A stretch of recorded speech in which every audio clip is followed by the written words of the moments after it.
the question. Over to Honorable Finance Minister.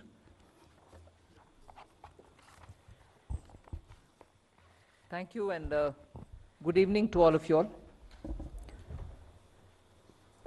I'm happy to be here talking about today's budget.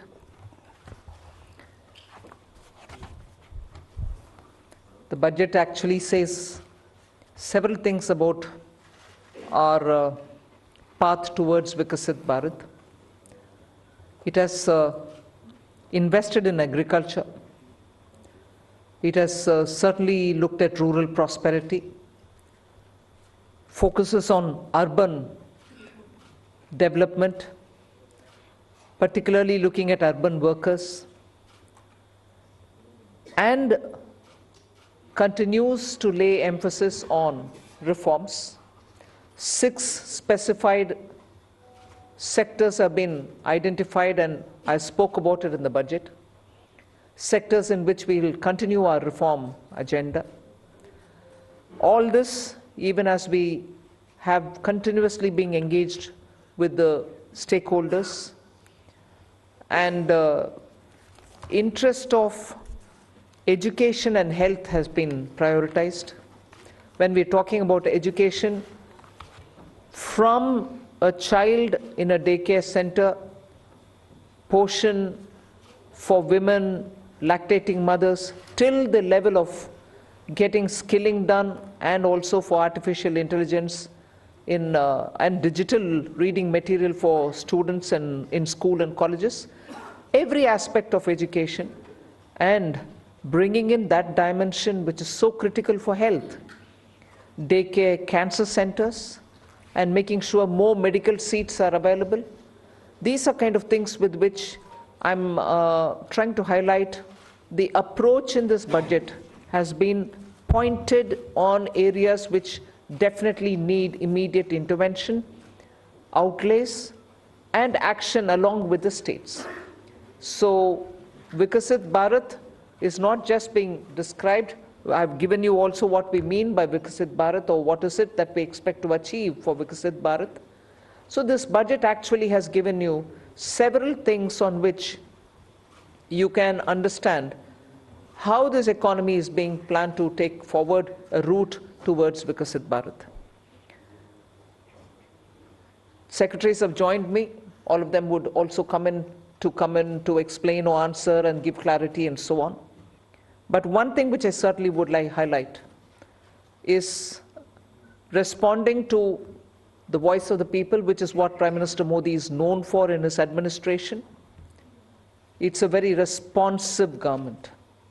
And as a result, the income tax simplification, which I announced in July, is already completed in its works, and we shall bring the bill in the next week.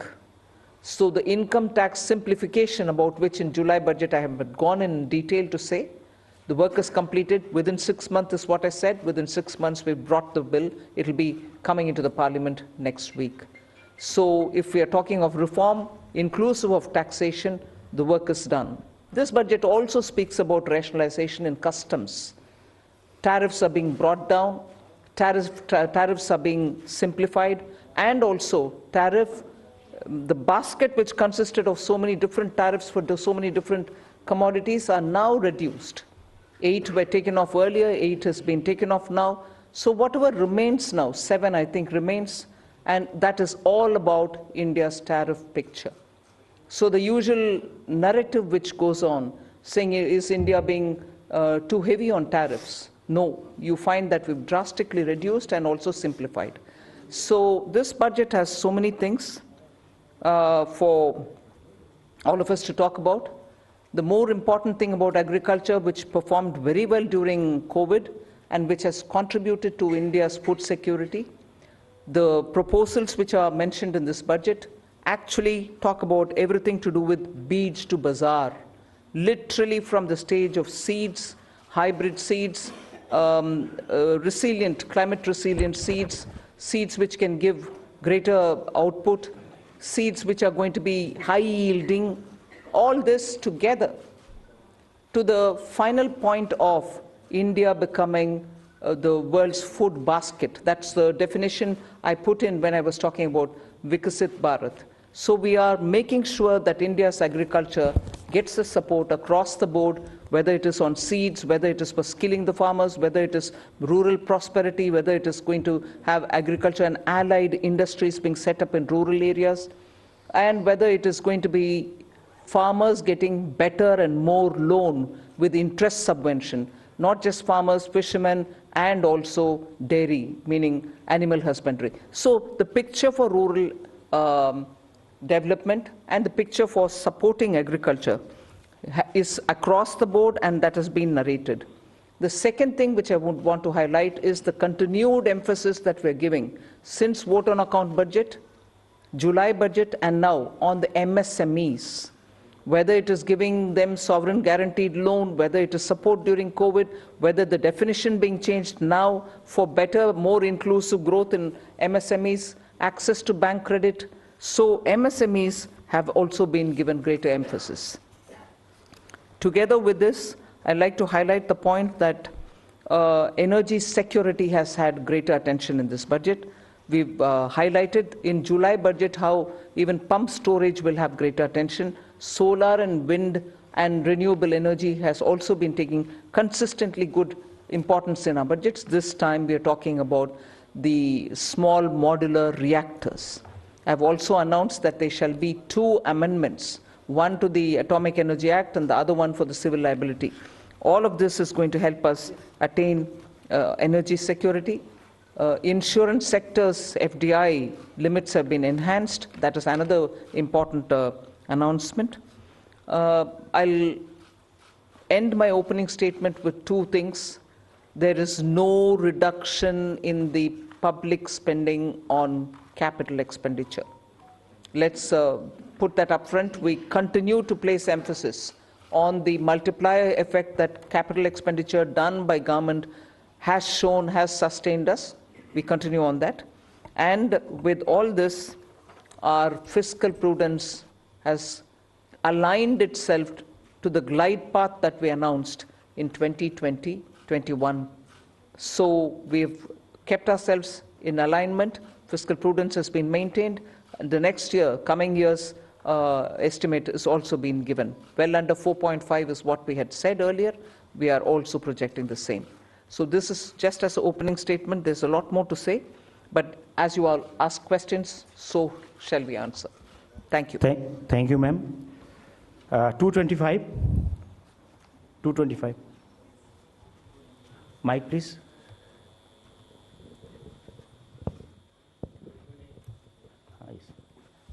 Ma'am, this is Shrimi Chaudhary from NDTV Profit. I just wanted to understand, ma'am, here.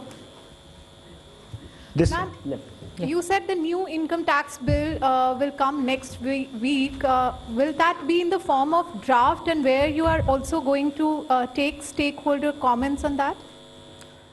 Yes, as a bill, any bill goes to the standing committee, and the standing committee will, of course, consult with so many stakeholders. And then it will come back to us, and if necessary, any more amendments, if need to be brought in, we'll bring it in and take it forward in the House. So do we expect implementation in this, in the fiscal year, in FY26? Do you expect what? Do we expect the implementation of? Well, let it get passed. I hope it will get passed without much of a difficulty, but it is only after its passing. Sure. Thank you. 35. Front.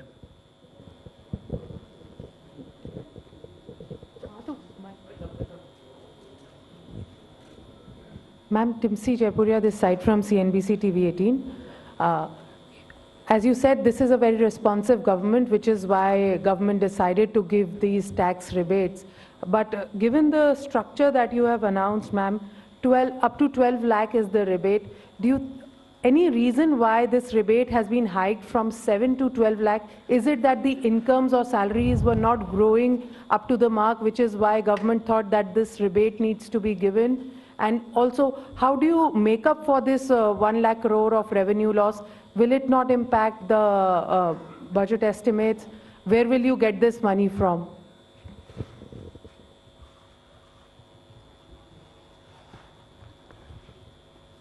Tipsy, I think the first question is you said that this, when the incomes are not growing. This is an income tax. Only when there is an income, then we are talking of the tax. So income has to grow to the level to discuss about the tax. Now, why from 7 to 12 lakh? It is something like, it was earlier 2.2 lakhs. When 2014, it became 2.5 lakh, nobody is going to pay tax. Then there was a 2019 that, we said 5 lakhs, nobody is going to pay tax. Then we said it was raised to 7 lakhs. And now it's being raised to 12 lakhs. So this is a perception that the government feels that, on the average 1 lakh per month, if you have, then you need not pay tax, which means that, we are doing it in two ways. One is we are reducing the slab rates. We are expanding the slabs. If you would have noticed, the slabs are now 0 to 4, 4 to the uniform slabs, and there is a gradualism. There was a thing when we had earlier 20%, then it was jumping to 30%. Now it is 20, we have introduced 25 also. So it's the gradual thing which has been done. Now this benefits every one of the taxpayers, because whatever benefits which has come from the slabs gets transmitted across. So therefore everyone gets a benefit. Now the second part, FM decided that, well, some people should get a little more benefit than merely slab rate reduction would have given. And so therefore an extra rebate. So slab rate reduction for everyone, and extra rebate for 7 lakhs were already getting it, now 7 to 5 lakhs more people have been added. So this is the philosophy behind it. And as you said, why you do it, I think we expect that all that money which they gave, it comes back to the economy in either consumption, savings, or investments, in whatever way they choose to do. I just want to add to that. If you compare what we've done today with what prevailed in 2014 under the Congress government, what we are, most often the narrative is we should put money back in the hands of the people. I want to please give this comparison for your consideration. If you compare it with the 2014 tax rates under the Congress, for somebody who's earning 8 lakhs, nearly 1 lakh more money is in their pockets today because of the amendments that we brought in. Meaning, 1 lakh income tax in 2014 is 0 income tax now. So that money is going back to the people in their hands for those who are earning 8 lakhs. For those earning 12 lakhs, 2 lakh was the income tax in 2014, versus today 0 which is proposed. Meaning nearly 2 lakh more money in the pockets of people who are earning 12 lakh. All right, did I stop it there? As Finance Secretary rightly said, across the board everybody is getting benefit because the rates have also been brought down. Not just the rebates being given to up to 12 lakhs. Rates for everybody is being brought down. As a result, take somebody who earns 24 lakhs in a year. The income tax on them in 2014 was 5.6 lakhs. 2014. For them, now it is only 3 lakhs. The rate change has benefited somebody who earns 24 lakh as well. So 2.6 lakh rupees more in the pocket of people who are earning 24 lakh. So it is not just those who are up to 12 lakh because they are not paying any tax at all, because rebate is given to make up for the tax amount which they have to pay. It is not just up to 12 lakh. Even for others, benefit is accruing, and compared to what it was in 14, that much amount of money is going back to those respective money earners. Just compare it with 24 tax rates, which is prevailing now, and what is being proposed. I would like to draw the comparison. 8 lakh people, meaning those who are earning 8 lakhs. 30,000 rupees more is being put back into their pockets, meaning they would be paying 30,000 in the prevailing tax, 8 lakh salaried wale. Now they pay 0 in the new proposal. Similarly, 12 lakh salary or income wale would have 80,000 rupees tax to pay in the current prevailing taxation rates. They would have 80,000 rupees now go back to their pockets. They don't have to pay that tax. go to the 24 lakh and compare with the present rates. Present prevailing rate, they have to pay 4.1 lakh rupees as tax. We are saying now they will have 1.10 lakh in their pockets, which they don't have to pay as tax. So we have put good substantial amounts into the pockets of people who deserve to get that. And I would want that to be highlighted compared to what prevailed in 14 and what prevails just this year. 3. Yeah, 3 number. Ma'am, many congratulations. Something that has been quoted to you as well as the Prime Minister and yesterday the Chief Economic Advisor hinted, in terms of disinvestment and where you should not get into, government. You yourself have been talking from 2020, 21, and subsequently, government should be in less spaces.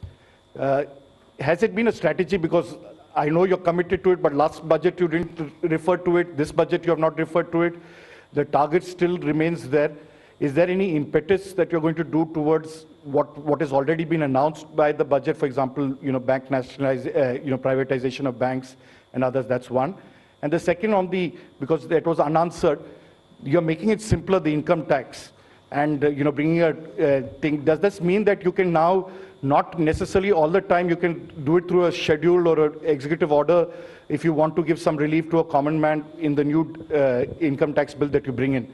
No, giving relief any time will have to go to the Parliament, because if we are giving fiscal relief to people, it has to have approval from the Parliament. So but what the tax simplification really means is the complication in the language, the circuitous way in which they were explaining things, and adding too many exemptions. You will realize that when we brought in the new tax regime, we didn't want the old tax regime imitated or copied. In that, there are several exemptions given in the old regime. In the new, we didn't want to give any, because we wanted a simple, straightforward tax regime in which the rates can be brought down. That's what we've done even now. So the act itself had to be simplified. The attempt now is that. And on the disinvestment and... No, all that will continue. There won't be a relenting on any of this. On disinvestment, if I can add, you see, the last time, July, also the similar questions were asked.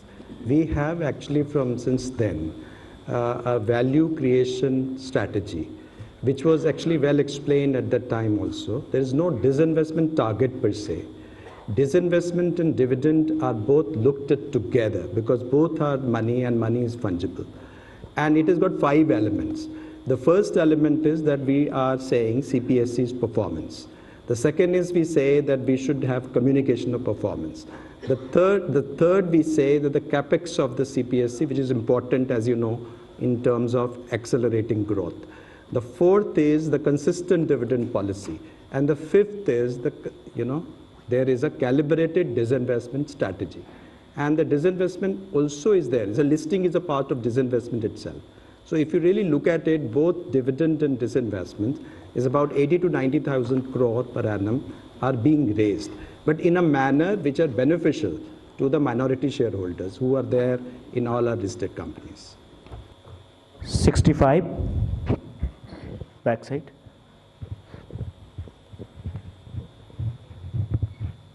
Good afternoon, ma'am. This is Ruchi Bhatia from Bloomberg News. I have a question for the Revenue Secretary and a question for you. If the Revenue Secretary can give us details on the benefits, the number of people who will benefit from the slab, from the rebates going up from 7 lakhs to 12 lakhs.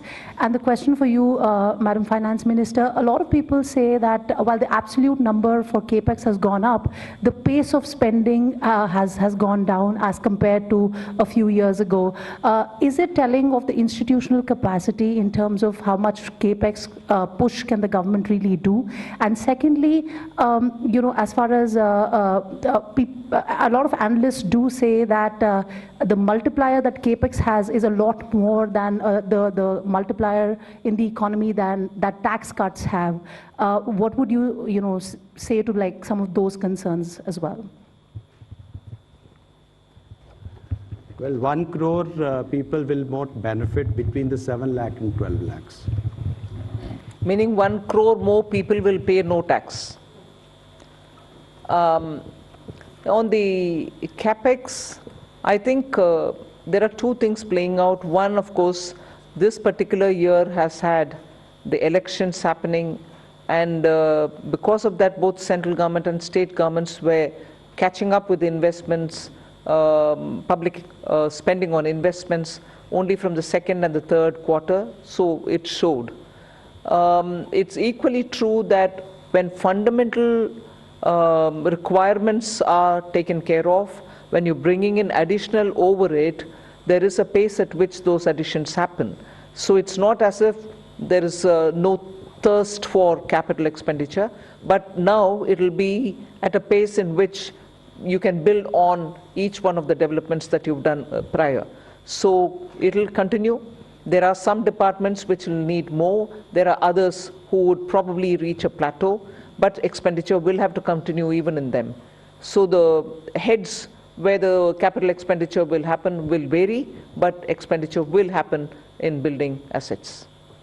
121.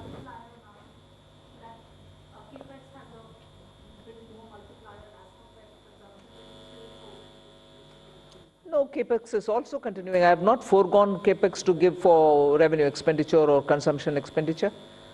So both continue. Ajay. Look at what the overall numbers are. Even in the coming year, the next year, effective capital expenditure, including what Government of India provides to state for their capital expenditure, is 4.3% of the GDP, one of the highest. So it's not just what Government of India departments spend, it is the total money which goes for the capital expenditure. And if you look at that compared with this year's RE, there will be 20% increase. If you look B to B, still there will be a 10% increase. And it is not a capacity issue, it is a new sectors coming up. For example, if you notice, urban sector, the allocations are increasing. That's one area which requires a renewed focus. 121. On the capex, because this point can come up later also. So one is the capex that we give directly, that is we do as central government directly. Other is that grants that we give to the state governments, for the state governments to do capex. For example, for Parliamentary Gram Sadak Yojana, for example, Parliamentary Awas Yojana, and so on and so forth. So if you also include the grants in aid for creation of capital assets, the amount, total amount has gone up to 15.48 crores in the budget estimate for the next year, which is more than 15% increase over the current year's RE. So that is a substantial increase, whereas you consider that the overall expenditure, that is revenue plus capital, has grown by around 7% in the next financial year as compared to this year's RE. So this is almost twice the aggregate growth in the expenditure. Yes. I would like to also add that on top of this 15 lakh crore capex, which is 11.2 there, and the extra money which goes into revenue but goes in capital building at the hand of the states, the CPSC, the Central Public Sector Enterprises, add about 4 lakh crore as capex from their own resources. So that's also the capex which goes in, and that is not counted here. Mike on कर. Tarun Sharma from Zee business. Ma'am मेरे दो सवाल हैं. एक, ma'am आपने insurance की जो FDI limit है वो 74 से 100% करिए, तो क्या मैम जो इंश्योरेंस अमेंडमेंट बिल था उसकी जो बाकी रिकमेंडेशन है उसको रिजेक्ट किया गया है, सिर्फ इसी को एक्सेप्ट किया है 74 से 100% का?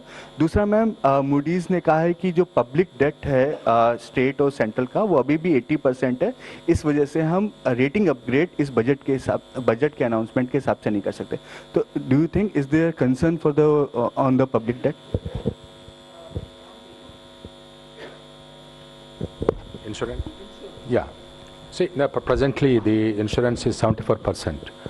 Now, fundamentally, whether it's 74% or 100%, the material doesn't matter. But what actually matters is the psychological feeling that they can actually own the company 100%. Along with this FDI, we are also going to, FM also announced that we are going to simplify certain procedures and rules that we frame, which are including the key management personnel, person who can be chairman of the company, and person who can be the CEO and board of directors, and also repatriation of dividends. All those are part of this, the proposed reforms that has been announced by the FM today. And sir, what about the other recommendation on the draft insurance amendment bill, sir? That's what we are actually bringing. The draft insurance bill is the one FM has announced. But the main point she has mentioned that 100% FDI, including simplification of existing rules for FDI investing. The draft bill is also coming. Is coming. Yes. And then public debt, ma'am. On the public. Serial number 2. Finance Minister has also announced, just answer complete his question, the roadmap for fiscal consolidation by the centre.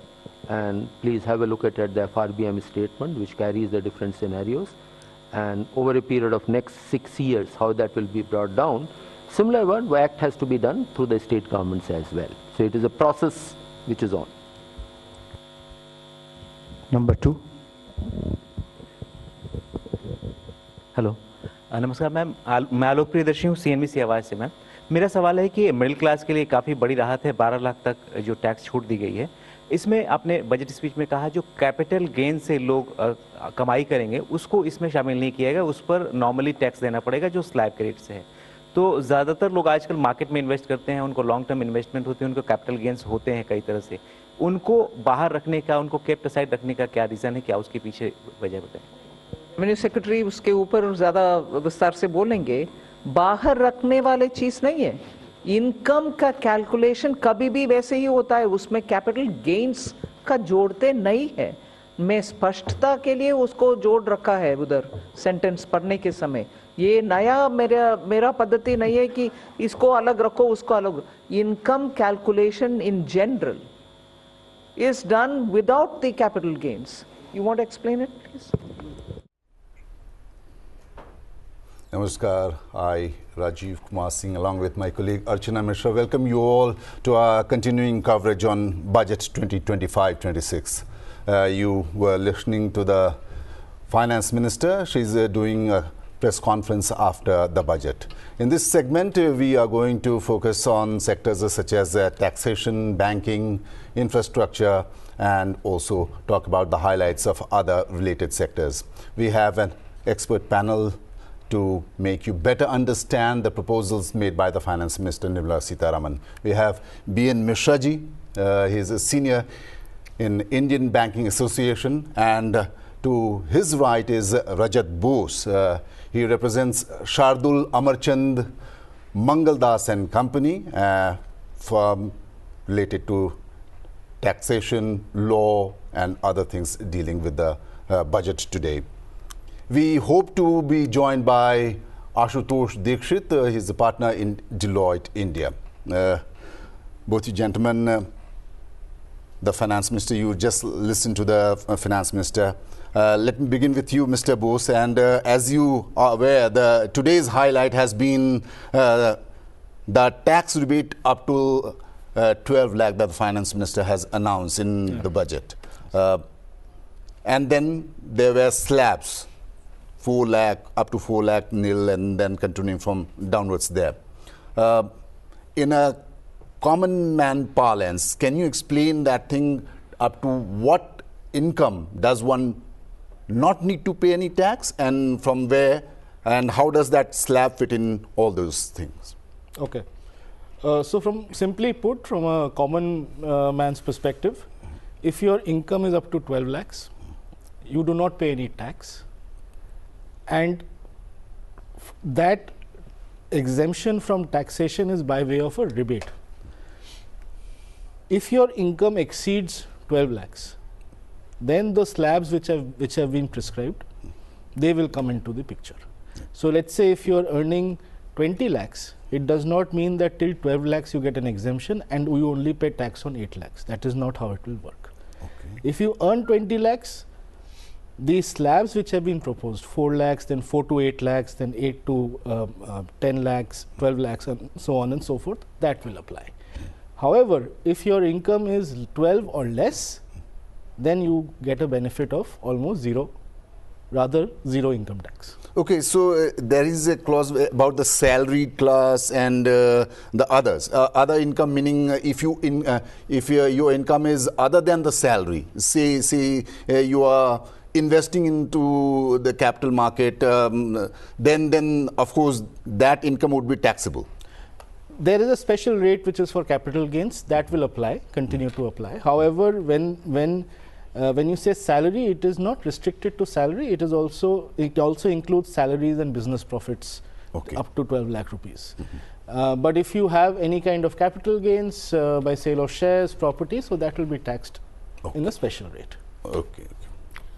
Sir BN Mishra sir, आपसे मेरा सवाल है कि सरकार विकसित भारत का एक budget जो लेकर के आई है 2025 के लिए, 2025-26 का, इसमें एफडीआई को लेकर के बात करें क्योंकि शिक्षा, स्वास्थ्य, इस पर भी बहुत ज़्यादा जोर बताया गया है।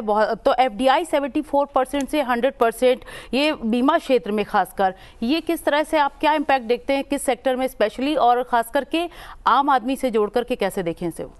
देखिए, ये बीमा क्षेत्र में सरकार की प्राथमिकता ये है कि 2047 तक we are going to provide insurance for all. लेकिन इस समय जो आंकड़े हमारे पास है, हमें बीमा क्षेत्र में काफ़ी we have to go a long way in the sense, हमारा जो what you call the penetration ratio जो है इस समय हमारे लगभग 4% के आसपास है, जो कि विकसित देशों में ये ग्लोबल एवरेज 7% है। और हमारे पूरे हिंदुस्तान में देखा जाएगा तो लगभग 15% लोगों के पास लाइफ इंश्योरेंस है, और उसमें भी जेंडर इनइक्वालिटी है, रूरल और अर्बन मिसमैच है। तो बीमा क्षेत्र में बहुत कुछ काम हो रहा है। प्रधानमंत्री आपका जो बीमा योजना है उसमें काफ़ी लोगों को बेनिफिट हुआ है, लेकिन फिर भी हमें एक लंबा रास्ता तय करना है।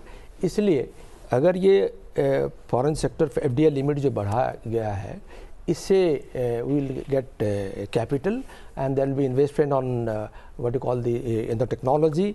एंड उसमें तो कंडीशन भी डाला गया है कि ये जितने भी प्रीमियम इसमें रेज किया जाएगा, ये सारे पैसे हिंदुस्तान में ही उसको लगाया जाएगा। तो मैं सोचता हूँ ये बहुत सही कदम है। और फाइनेंशियल इंक्लूजन की हम बात हमेशा करते हैं, और फाइनेंशियल इंक्लूजन में बैंकिंग क्षेत्र में बहुत काम हो गया। पीएनबी जनधन के तहत, आज जनधन के तहत आपके 54 करोड़ खाता खुल गए हैं, उसमें भी लगभग 50% लोग महिलाओं के खाता खुले हैं। और आज वहाँ लगभग 2.4 ट्रिलियन रुपीस पैसे जमा हुआ है, और ये बहुत अच्छा कदम है, मतलब ऐतिहासिक कदम लिया गया सरकार की तरफ से, और बैंकों ने बहुत अच्छा काम किया इसके बारे में। तो लेकिन फाइनेंशियल इंक्लूजन तभी कंप्लीट होगा जब इंश्योरेंस, बीमा भी सभी लोगों के पास एक बीमा हो, एक जीवन बीमा हो, एक साधारण बीमा हो, एक स्वास्थ्य बीमा हो। खर्चे बढ़ते जा रहे हैं हेल्थ सेक्टर बीमारी इसमें इलाज कराने में। तो ये मैं समझता हूँ ये बहुत बड़े क्रांतिकारी कदम है, और इससे बीमा क्षेत्र को बहुत बल मिलेगा, और ज़्यादा से ज़्यादा लोगों के पास हमारे बीमा कंपनियां, बीमा कर्मी पहुँच पाएंगे, और ज़्यादा से लोग इससे लाभ उठा पाएंगे। बिल्कुल सर, आपने बैंकिंग सेक्टर की बात की है, जैसे कि किसान क्रेडिट कार्ड की लिमिट को 3 से 5 लाख बढ़ाया गया, और ये मछुआ डेयरी और मछली पालन, इसके लिए भी 5 लाख तक का लोन ले सकेंगे। तो इस तरह के जो छोटे छोटे व्यापार करने के लिए लोन की व्यवस्था है, इसमें बैंकिंग सेक्टर कितना ज़्यादा डिजिटलाइज होने के बाद लोगों के लिए सहूलियत भरा हुआ है, और क्या प्रोसेस है, कैसे लोगों को इसके आम आदमी के लिए खास करके आसान हुआ है बैंकिंग सेक्टर पहले से? देखिए, अभी भी हिंदुस्तान में 65% लोग गांव में रहते हैं, और ये किसान credit scheme it is very effective and popular scheme. और इस ग्रामीण इलाके में जो हमारे 6,38,000 लगभग गांव है हिंदुस्तान में, इनके लिए ये केसीसी जो 5 लाख से बढ़ा के 3 लाख से बढ़ा के 5 लाख कर दिया गया, जो बेनिफिट लेने के लिए। ये लिमिट तो किसका लिमिट ज़्यादा भी हो सकता है, पर जो बेनिफिट है सबवेंशन का वो 5 लाख तक रहेगा, उससे कुछ उनको इंटरेस्ट में छूट मिलता है। तो इससे लगभग 7.7 करोड़ फार्मर्स, फिशरमैन और डेयरी ये लोग बेनिफिट होंगे। इनको जो कॉस्ट रहेगा उनका फंड्स का लगभग 4% के आसपास रहेगा, क्योंकि इसमें 3% का बेनिफिट मिलेगा। और तो 4% में किसी को फंड्स आज की तारीख में मिलना, मैं समझता हूँ कि बहुत बड़ी उपलब्धि है और उन लोगों के लिए बहुत बड़ी राहत है। दूसरा, आप देखेंगे कि ये पोस्ट पेमेंट बैंक्स में जो माननीय वित्त मंत्री ने जो घोषणा की है उन्होंने। बिल्कुल बिल्कुल, मैं उसी सवाल पे आ रही थी। 1.5 लाख ग्रामीण डाकघरों की जो है सूरत बदल जाएगी, तो इस बजट के आने के बाद हम क्या तस्वीर देखते हैं उन डाकघरों की, खासकर ग्रामीण डाकघरों की? मैं again I will repeat the thing that we are a primarily still we are a rural I mean village country in this sense। 6,38,000 हमारे गांव हैं। 1951 में जो सेंसस हुआ था उस वक्त हमारे केवल 17% लोग शहरों में रहते थे और 70 साल लगभग लग गए। अब हम 65% गांव में लोग रह गए हैं और वो 17 वाला जो है 35 हुआ है अर्बन एरिया में। तो आगे चल के मतलब इट हैज़ टेकन 70 ईयर्स, 70 साल लग गए 17% को शिफ्ट करने में। तो अभी हमने लक्ष्य तो रखा है कि 2050 तक अगले 25 साल में 50% लोग गांव में रहेंगे, 50% लोग अर्बन रहेंगे। अच्छी बात है हो जाए तो, लेकिन क्योंकि ये 70 साल लग गए हैं 17% के लिए, 15% के लिए लगभग 40 से 50 साल और लगेंगे। तो ज़्यादा से ज़्यादा लोग गांव में रहेंगे और गांव में रहना भी चाहिए क्योंकि हमारे अर्बन इंफ्रास्ट्रक्चर में बहुत इन्वेस्टमेंट करना पड़ेगा। तो अच्छा है कि अभी बजट में इसका भी प्रावधान है ग्रामीण क्षेत्र में इंफ्रास्ट्रक्चर को बढ़ावा देने के लिए। तो ये पोस्टल पेमेंट बैंक, अब देखिए क्योंकि गाँव में शेड्यूल कमर्शियल बैंक जिसको कहते हैं हम, सरकारी बैंक, प्राइवेट बैंक और ग्रामीण बैंक, इनकी संख्या लगभग 50 से 52 हज़ार है। गांव है 6,38,000, 65% लोग, बाकी 1 लाख से अधिक शाखा है अर्ध शहरी क्षेत्र में और शहरों में। तो ये अगर 1,36,000 ये पोस्ट ऑफिस से जुड़ जाएंगे तो ये बहुत बड़ी एक revolution kind of, it will be game changer. Why I am telling is that गांव में अभी भी जो शिक्षक है, पोस्टमैन है और बैंक का मैनेजर है, दे कमांड लॉट ऑफ रेस्पेक्ट। उनको लोग सारे उनके सुख दुख में उनको भागीदारी बनाते हैं, उनसे सलाह मशवरा करते हैं। Mr. Bose, the finance minister today talked about 4 engines of growth, and one was investment. And yes, since you deal with law firm and litigation matters are very complex when it comes to investment climate. So how do you see this budget going forward on creating an atmosphere for more and more investment in the country? Indeed, that's a very, very good question which you've asked. Now, there was an expectation prior to the budget that the government will introduce something called an amnesty scheme under the customs regulation. They have done so previously under GST as well as under the erstwhile service tax and excise regimes. But so far under customs there have never been an amnesty scheme whereby you can make some payment and then settle your historic litigations. So the expectation was there. Unfortunately, there was no announcement to that effect in this budget. However, there are certain very critical announcements which have been made, which would definitely move the country forward towards having a more settled tax regime. One such announcement was that now they have fixed a time limit for finalization of provisional assessments, which was a big pain point for corporates. They used to at times import goods into India, and because there was some doubt over the tax rate or the tax value or the exemptions, those assessments remained provisional year after year. There was no provision under the law which said that the officer has to finalize those assessments within a specific period of time. So that I would really commend the government to have sort of propose that there would be a time limit of 2 years, which can be extended by a further period of 1 year, within which the officers have to finalize provisional assessments, which is a very good move. The second thing is at times when there is some misdeclaration on your documents at the time of import, there was a provision whereby you could amend the documents. However, that was a very tedious task. So now a specific provision has been is proposed to be introduced, where in case of some genuine doubts or mistakes, you can amend those documents and you can pay, if there is any customs duty payable after amendment, you can pay that with interest, and after that there would be no further proceedings against you. So again, a move which would instill confidence in investors to come and do business in India. custom duties on leather and many other such products have been slashed in that terms. Yes. Well, that is, I think now we can expect a PLI-like scheme in the leather industry as well as in the toys industry, because I think that is one of the focus sectors. We saw the proposals which have been made. Sorry to interrupt. What would be the toy industry in, say, China? I mean, because we are all aware that Chinese toys are, world-renowned in that sense. And the finance minister specifically mentioned about not only investment in the toy industry, but also of a sustainable thing. And besides, the focus was completely on made in India. Yes. So what do you think in the future is going to happen in the toy industry? Yes. Again, looking at the future, the government has made some proposals in this budget for reducing customs duty on a lot of raw material components, inputs required to manufacture toys, especially electronic toys.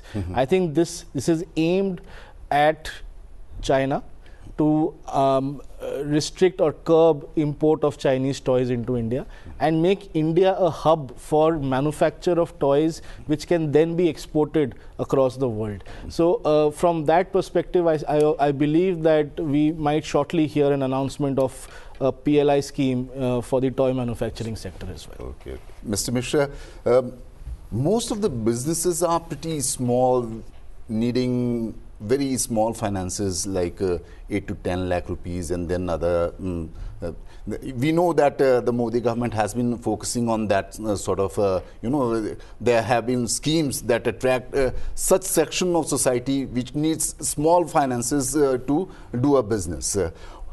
How does budget 2025-26 take us forward on those tracks? Well, if you observe closely, our PM Swanidhi, earlier the limit was 10,000 rupees. So now it has been increased, announced to 30,000 limit, and they get a UPI linked credit cards. The street vendors and all, they are, nobody is going to lend them. In case somebody is going to lend them, they will lend them at a very high rate of interest, the usurious rate of interest. So this has been a very it has been very successful so far. Second is the, another this Gramin credit score thing that has been announced. We have roughly 90 lakhs SHGs in the country. Self-help groups. Self-help groups. And you can say in every village you have 14 SHG, you can like 6 lakhs 40,000 villages. So every village has around 14. There was some announcement regarding the SC, ST women. Yeah, that is 5 lakh I'm coming to entrepreneurs. I'm coming to that. So they will be eligible for a 2 crores first time entrepreneurs. They get 2 crores loan, term loan, women, scheduled caste and scheduled tribe. Why I am particular about this small help groups. SHG groups, because the day LRM, the scheme has been very successful, and in this 90 lakhs self-help group, they are, they cover around 10 crores, mostly women. So if they don't have any credit history, so when they go approach a bank or any financial institute, they are little at a receiving end because they don't have any rating and all. So for the first timer, those who don't have any credit history, now we have this Gramin credit score. The details will be worked out subsequently. So this will be, quite a game changer again. 90 lakhs small self-help group, 10 crores women, and maybe a couple of crores men also, if you add to them. So if all of them are uplifted by giving bringing the formal credit, system, so that is good. That will go a long way in improving their, socio-economic and socio-economic setup. Sir, मेरा सवाल आपसे है कि भारत एक धार्मिक देश माना जाता है, ज़्यादातर लोग धर्म की तरफ ज़्यादा उनका रुख रहता है, तो आत्मनिर्भरता को लेकर के और परिवर्तनकारी एक नीति देखी गई है। बजट में भी जो चीज़ देखने को मिली है कि जैसे करीब 50 पर्यटन स्थलों को राज्य सरकारों के साथ मिलकर के उनको विकास करने की बात हुई है, उसमें वहाँ की एकोमोडेशन को लेकर के भी, तो इसको कैसे देखते हैं, खास करके एम्प्लॉयमेंट जनरेट करने को लेकर और खासकर इकोनॉमिक ग्रोथ को लेकर कैसे देखते हैं आप? देखिए, टूरिज्म का तो हिंदुस्तान में अब हर 100 किलोमीटर में आपको कुछ ना कुछ टूरिज्म का मिलेगा। आपको कुछ तो हमने उसको डिस्कवर किए हैं, कुछ डिस्कवर हो रहे हैं, कुछ they are still not tapped. Now इसमें जो हमने वो जो what you call that somebody rents his lets his house, home stay जो कहते हैं ना, होम स्टे को इस बजट में उसको MSME उसमें करार दिया गया है। इफ होम स्टे के लिए also you get a loan. पहले ये सिस्टम नहीं था, so they have to do some adjustment, retail के लिए लोन लेंगे, मकान के लिए लोन लेंगे, and they will do this thing. तो होम स्टे को उससे बढ़ावा मिलेगा, उसमें टूरिज्म को बढ़ावा मिलेगा और लोगों को एम्प्लॉयमेंट मिलेगा। टूरिज्म के बहुत स्कोप है, स्पेशली नॉर्थ ईस्टर्न में, जो अभी ईस्टर्न साइड में, तो उसमें ये सरकार का फर्स्ट टाइम 50 जो इसमें सेंटर चुना गया है शीर्ष पर्यटन स्थल को। तो let us not talk about religion, मतलब टूरिज्म पर से will certainly get a boost. Mister Rajat, आपसे मेरा सवाल है कि स्टार्टअप को लेकर के इनोवेशन को बढ़ावा देने के लिए करीब 10,000 crore funds of fund scheme की घोषणा की गई है। कैसे समझे इसको और क्या फ़ायदा मिलेगा एक आम आदमी को इससे? नहीं, मेरे हिसाब से देखिए, हमारा देश अब ऐसा देश है जहाँ पे आइडियाज़ की कोई कमी नहीं है। तो स्टार्टअप्स अगर आप बात करें तो हर कोने में आजकल स्टार्टअप्स आ रही हैं, नए नए प्रोडक्ट्स, नए नए सर्विसेज लेके आ रहे हैं। तो ये जो सरकार का एफर्ट है कि उन्होंने ये इतना बड़ा सम एक उन्होंने साइट किया है स्टार्टअप्स के लिए, आई थिंक एक काबिल तारीफ मूव है। हाउएवर अगर मतलब हम बात करें कि उनको और क्या कर सकते हैं स्टार्टअप्स के लिए, तो मेरे हिसाब से कहीं ना कहीं R&D पे कुछ हमें इन्वेस्टमेंट और करनी चाहिए, और सरकार को R&D प्रमोट करने के लिए थोड़ा सा इन्वेस्टमेंट का अमाउंट उसकी तरफ रखना चाहिए, और थोड़ा कुछ टैक्स बेनिफिट्स भी स्टार्टअप्स को मिलना चाहिए। ऑल्दो अभी उन्होंने जैसे MSME का लिमिट भी बढ़ा दिया है, अब 500 करोड़ टर्नओवर की कंपनी भी अब मीडियम एंटरप्राइज के अंदर क्वालिफाई करेगा, सो विच इज़ गुड। लेकिन मेरे ख्याल से टैक्स पर्सपेक्टिव से भी थोड़ा सा उनको हमें सहूलियत देनी चाहिए। बिल्कुल।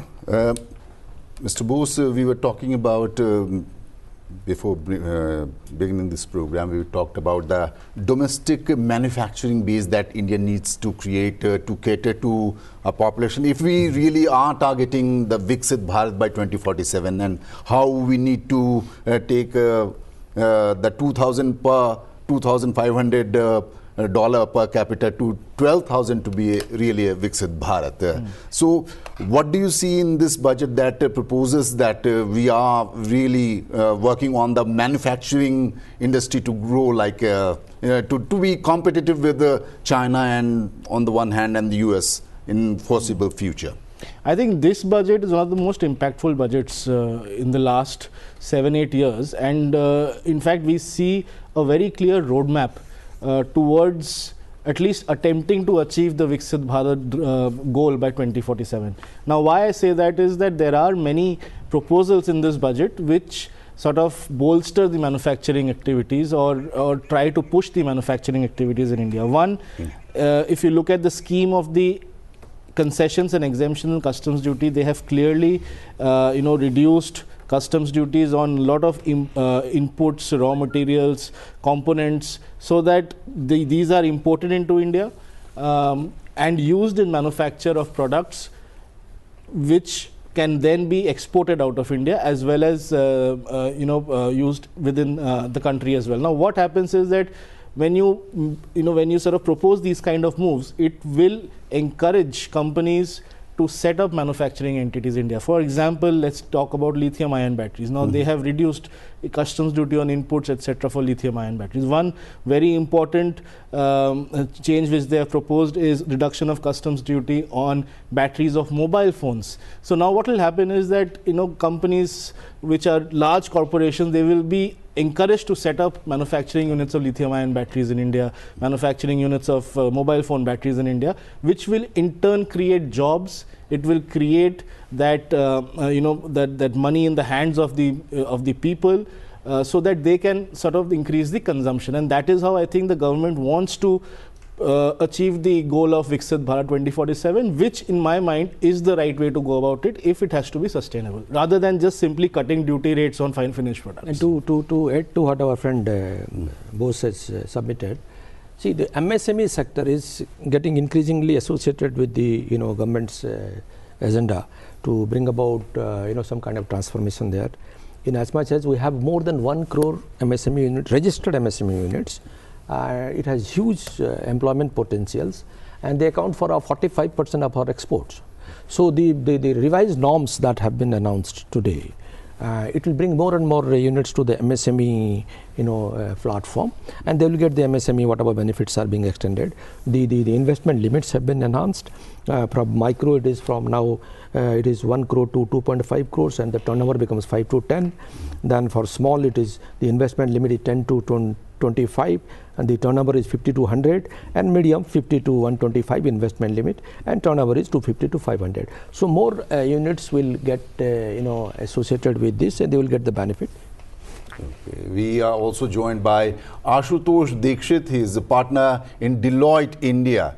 Welcome to the show, sir. And your first take on budget 2025-26. Is it leading towards Viksit Bharat? Thank you for having me on the show. Yes, with a resounding yes, it is definitely a path-breaking budget for us to go towards Viksit Bharat. Shall I add something on the budget, or would you like to ask me a specific question? You can. We are not able to see you, sir. Presently, we will be coming back to you, and we need to sort that line up first. And Mr. Bose, as we were talking about this thing, and you also specialize on GST. GST, ever since it was implemented, there has been a lot of changes regarding the slabs. And so do you see more clarity coming on GST with this budget? And how do, because it's now a uniform tax everywhere in India. And we basically end up paying on everything that we use. So everyone pays a tax in a way on everything. No, absolutely right. GST changes are within the domain of the GST Council. However, during budget sessions, there are changes which can be done in GST, but not so much on the rates. Now, how I look at it is that there was at least 2 announcements which were expected this time, which did not happen. One was the roadmap for rate rationalization. Reduce the number of GST rates slabs from 4 to maybe 3. I mean, nobody was expecting the FM to announce that it will be done, but at least some statement that you are working towards it, or the interministerial group is working towards it, would have been good for the general sentiment of the industry. That is number one.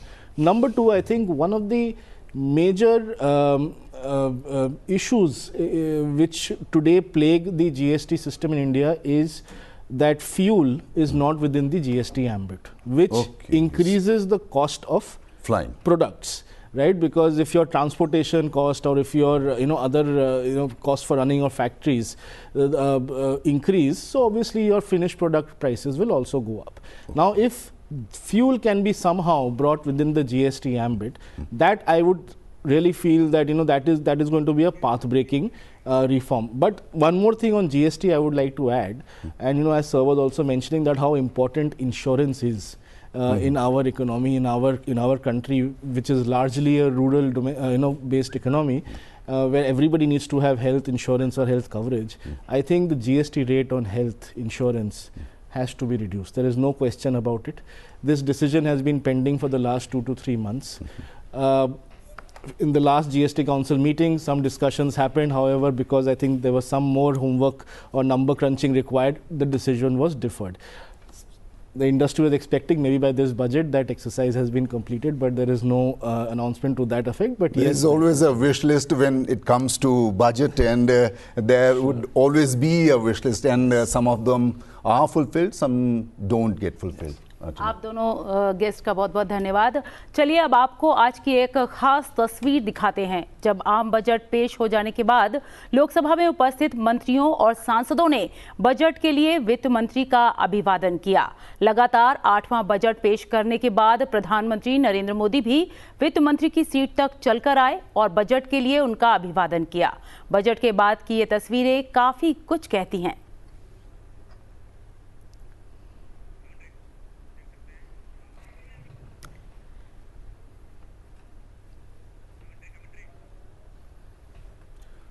आप देख सकते हैं इस वक्त प्रधानमंत्री Narendra Modi, cabinet के तमाम अन्य सदस्य, वित्त मंत्री निर्मला सीतारमण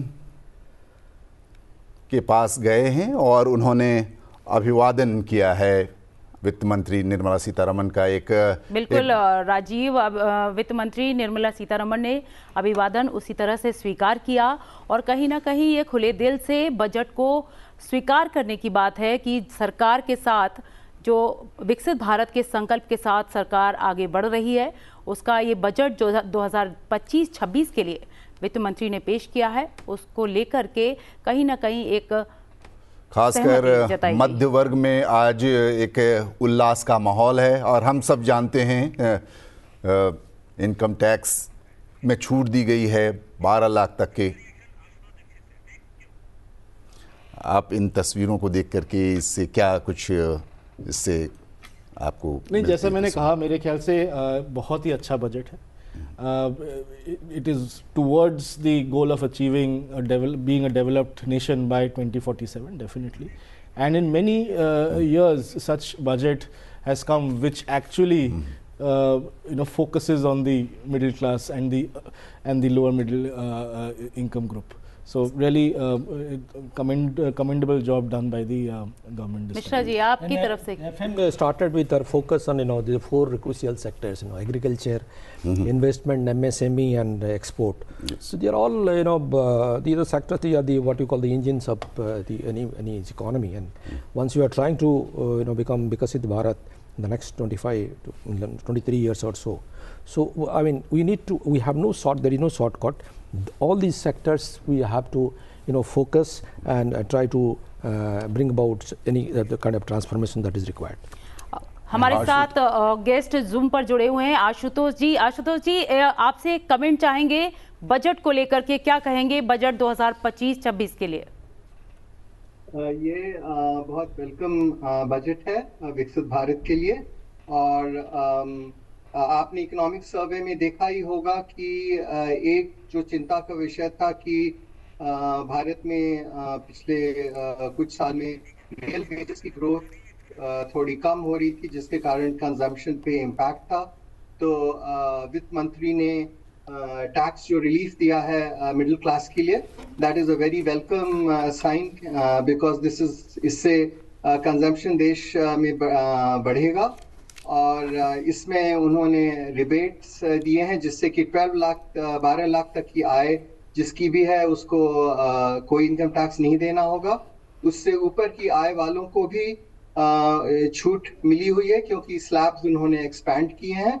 सो this is very welcome for the consumption led economy. और इसके सिवाय कैपिटल एक्सपेंडिचर गवर्नमेंट ने अपना बनाए रखा है, जो कि बहुत ही सराहनीय कदम है। और प्राइवेट सेक्टर इन्वेस्टमेंट को बढ़ाने के लिए भी both business policy, regulatory policy और टैक्स इंसेंटिव्स की भी बात हुई है। So all in all very welcome budget, and this has all been done while keeping the path of fiscal prudence, क्योंकि जो फिस्कल डेफिसिट का अनाउंस किया था पहले वित्त मंत्री ने कि 4.5% से कम लेकर आएंगे 2025-26 में, तो वो उन्होंने 4.4% पर फिस्कल डेफिसिट 4.4% ऑफ जीडी पर उन्होंने प्रोजेक्ट किया है। सो अ वेरी वेलकम बजट। तो बजट पर हमारी विशेष कवरेज जारी है। आप दोनों मेहमानों का जुड़ने के लिए बहुत बहुत धन्यवाद और हमारे सहयोगी राजीव, आपका भी बहुत बहुत धन्यवाद। ये कवरेज जारी है, आप देखते रहिए संसद टीवी। नमस्कार।